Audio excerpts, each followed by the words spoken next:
Hey guys, how you doing? This is Dane at ZIMM'S Guitars, and I got a guitar to string up today. It's a customer's, and I thought I'd show you guys what's going on down here today. So here we go. Let's take a look at this thing.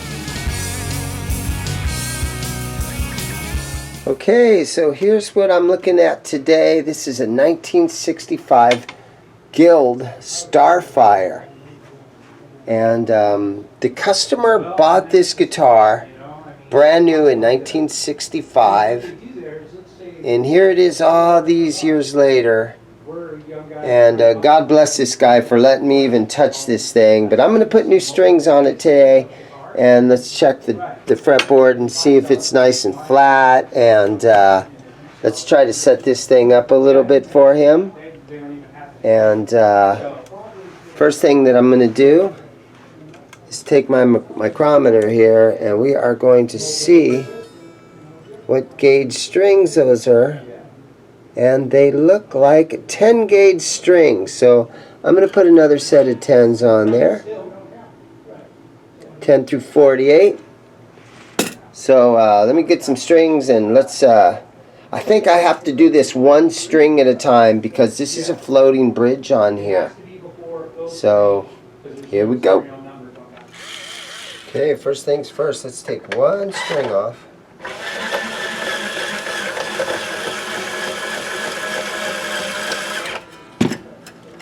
And they just come out of there real quick and easy. The strings just kind of lay underneath this tailpiece, and they hook in right here. So that makes it real nice, quick and easy. But again, this is a floating bridge. I don't think it's pinned down. Yeah, that thing will move around. So I'm going to do one string at a time. And it makes it kind of hard to clean the fretboard and clean the frets that way. But because I like to have all the strings off of here, but I don't want to have to mess with putting this bridge back in the exact spot. Although you could probably see, because the finish will fade and do other things, and you'll if that was completely off there, you'd be able to see that. But I'm gonna take let me take a few more strings off of here, and I'm looking at the how this nut is cut and checking out the space. Let me see if I can get a better shot of this.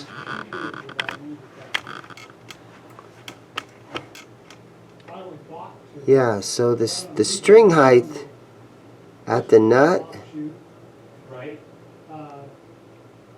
it looks real nice. The condition of this nut, you always want to look at these things. But some guys, they'll hold the string down at right there at the third. Now just kind of touch that, and you want just a little tiny bit. So that nut looks great. What a quality guitar. In 1965, this guitar was $348 retail. And now looking on Reverb and other, eBay and other places, they're going for about $2,000. So, yeah, what a cool guitar.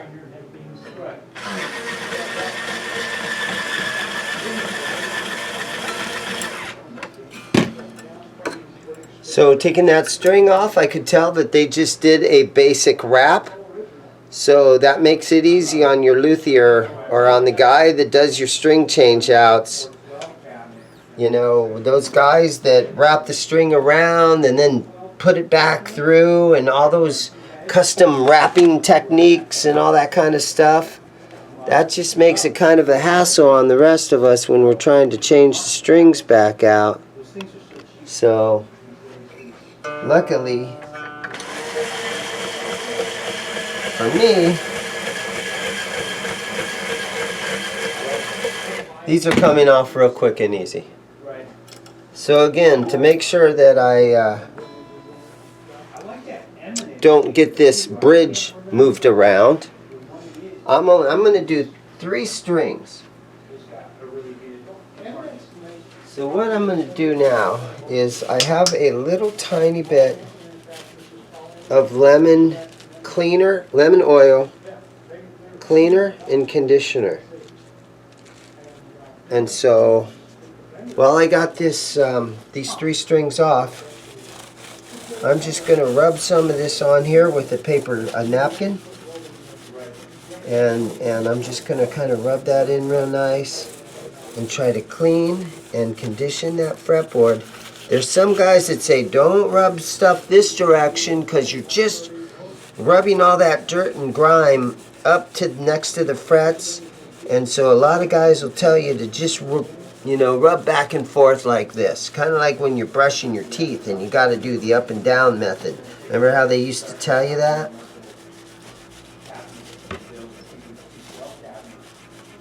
But yeah, this and these little frets.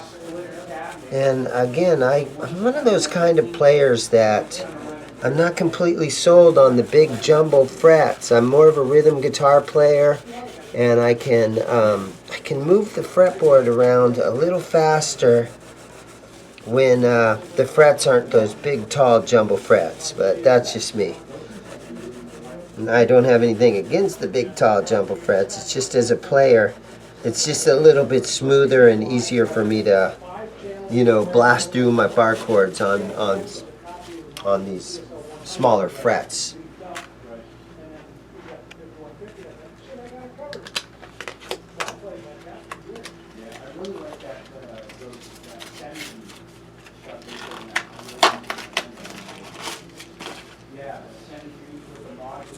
This guitar is getting a set of Dunlop strings on it. I became a Dunlop dealer probably 2 or 3 months ago. Got a big order of Dunlop strings in. And Dunlop also sells MXR pedals and way huge pedals. So I can order that kind of stuff. If any of you guys come in, you want MXR or way huge pedals, I can get those. And of course they sell all those great Dunlop wah-wah pedals. So there's probably 100 different versions of the wah-wah pedal. If you think about how many, Hendrix wahs there are. You got the Slash wah, and the Jerry Cantrell wah, and the Joe Bonamassa wah-wah pedal. So yeah, Dunlop, and they sell great guitar picks too.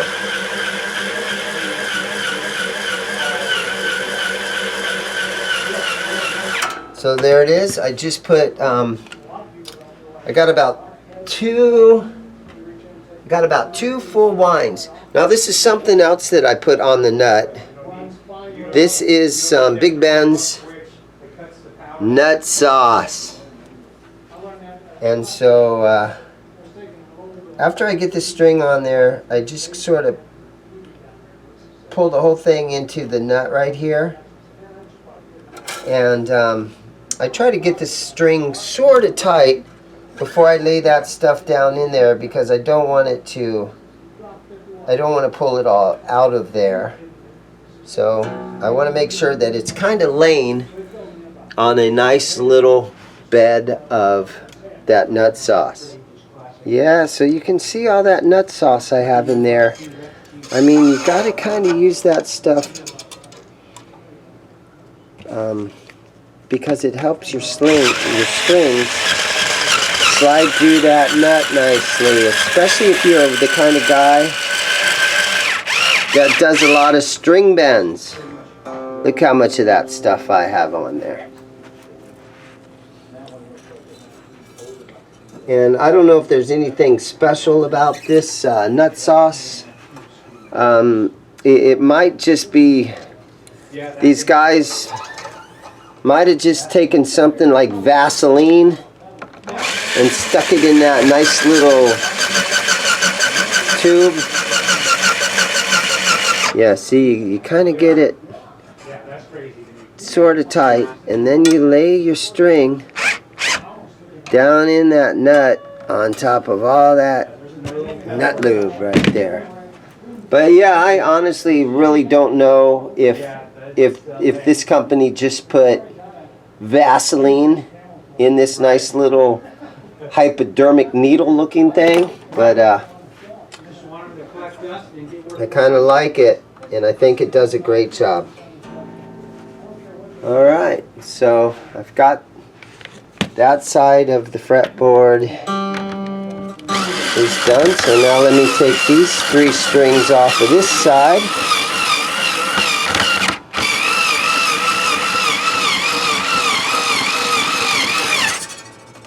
Oh, that one got me.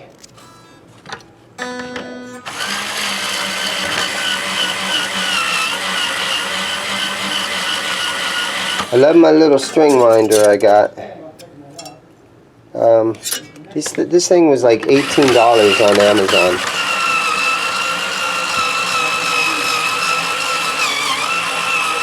And the battery has never gone dead, but it feels like it's starting to go dead on me.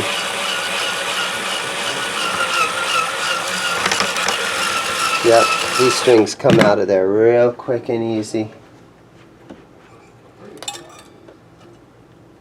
And they go, these old strings just go right in the trash.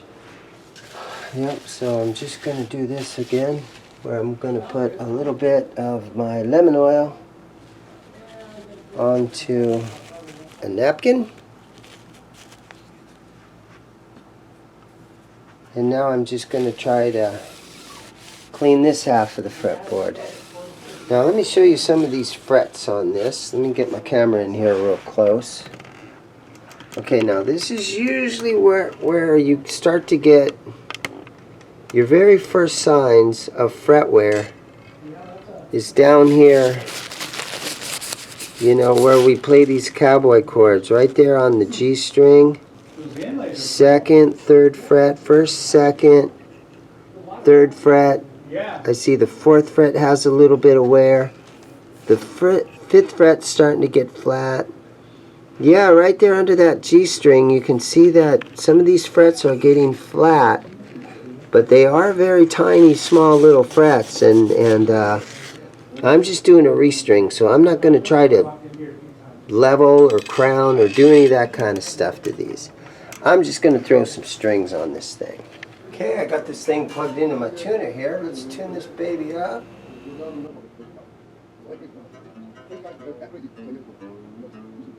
And then what I do is I just kind of hold the string down about the 7th or 8th fret, and I just kind of tug on these strings a little bit, just to try to get them stretched out a little time.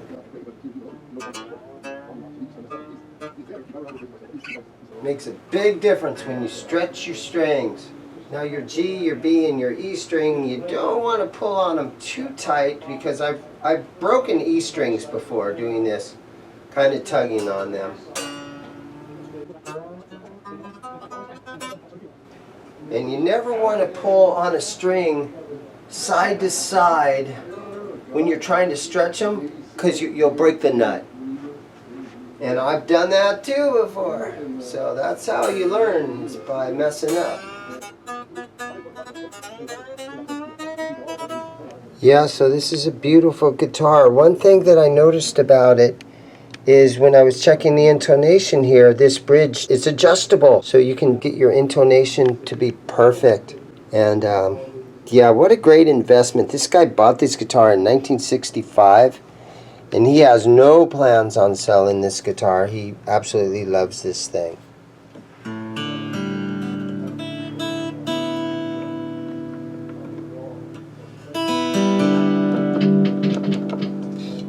Okay, so one thing that I like to do is I have the electronic cleaner, and sometimes when you hear a little tiny bit of static in there, you can just kind of spray this out real quick, and that usually gets rid of that problem real quickly.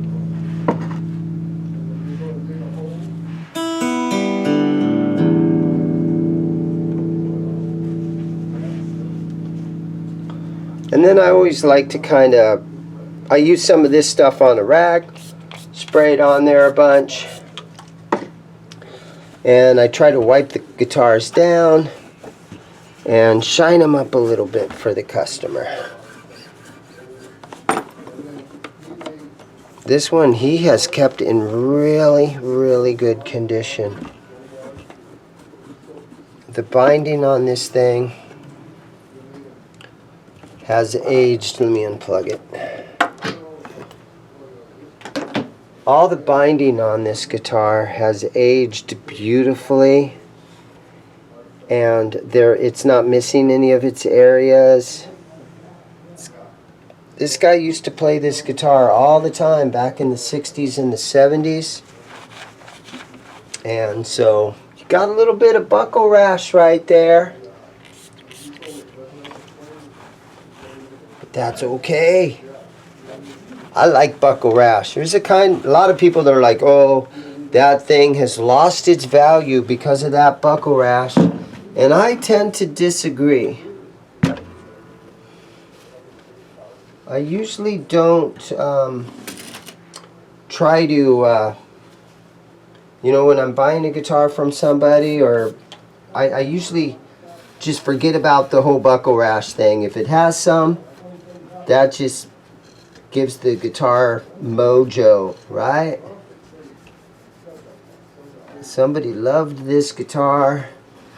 The owner of this guitar, he just loves this thing. And it's got, let me show you the back of the neck here a little bit. My camera work sucks, guys, I'm sorry. But the back of the neck, it looks pretty good. It's got a couple little dents right here and there. But when you're playing this thing, it's just a great feeling playing this guitar. Tons of fun.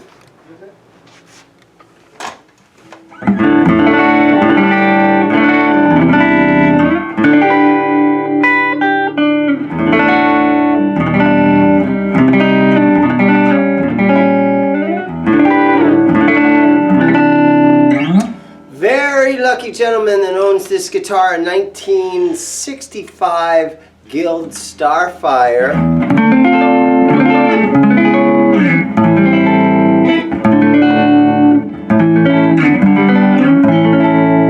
And I feel very lucky being able to just spend a little time with it while I put new strings on it.